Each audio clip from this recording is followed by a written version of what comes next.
किसी ने बहुत ही गहरी और कमाल की बात कही है। कपड़े कौन से पहनूं कि दूसरों को अच्छा लगूं, ये तो हर कोई सोचता है, लेकिन कर्म कौन से करूं कि भगवान को अच्छा लगूं, ये बहुत कम लोग सोचते हैं। आज मैं आपको एक ऐसी कहानी सुनाने जा रहा हूं जो न केवल दिल को छू लेगी बल्कि आपको एक बड़ी सीख भी देगी। यह कहानी है एक ऑफिस में काम करने वाले कर्मचारी की, जो अपने नेक स्वभाव और मदद करने की आदत के लिए जाना जाता था। उस इंसान का नाम रोहित था। वह न केवल अपने ऑफिस में बल्कि आस पड़ोस में भी सबका चहेता था।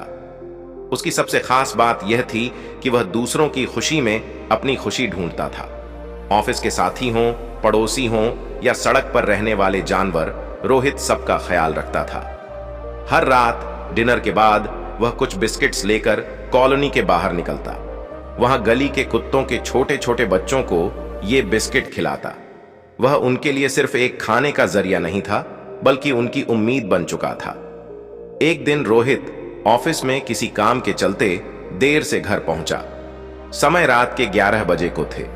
रास्ते में उसे बस एक ही बात परेशान कर रही थी। वे छोटे छोटे पिल्ले मेरा इंतजार कर रहे होंगे। घर पहुंचते ही उसने पत्नी से कहा, डिनर बाद में करूंगा, पहले उन बच्चों को बिस्किट खिलाने जाना है। पत्नी ने जवाब दिया, लेकिन बिस्किट खत्म हो चुके हैं, इतनी रात को दुकानें भी बंद हैं। रोहित की चिंता बढ़ गई। उसने कहा, कुछ तो होगा, चपाती दे दो, वहीं ले चलता हूं। पत्नी ने चपाती दी, लेकिन जैसे ही वह चपाती लेकर पिल्लों के पास गया, उन्होंने चपाती खाने से इनकार कर दिया। उनकी आदत बिस्किट खाने की जो पड़ चुकी थी। रोहित के घर में सिर्फ मेहमानों के लिए रखे गए महंगे काजू बादाम वाले बिस्किट्स बच गए थे। पत्नी ने कहा, ये सिर्फ 7-8 हैं, इनसे सबका पेट नहीं भर पाएगा। लेकिन रोहित अड़ा रहा। उसने कहा, कोई बात नहीं, थोड़ा ही सही, लेकिन उन्हें भूखा नहीं सोने दूंगा। जब वह बिस्किट्स लेकर बाहर गया तो देखा कि वहां केवल एक पिल्ला बैठा था, बाकी सब जा चुके थे। उसने वह सारे बिस्किट्स उसी पिल्ले के आगे रख दिए। पिल्ले ने बड़े आराम से वह खाए और खुशी खुशी चला गया।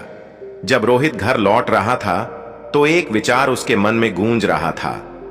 कई बार हम इंसान भी ऐसे ही करते हैं। जब हमारी इच्छा तुरंत पूरी नहीं होती तो हम निराश हो जाते हैं, लेकिन जो सब्र करता है उसे वह जरूर मिलता है जो उसका हक है।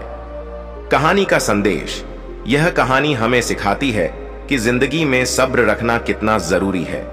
अच्छा समय हो तो कृतज्ञ रहें और बुरा समय हो तो धैर्य रखें।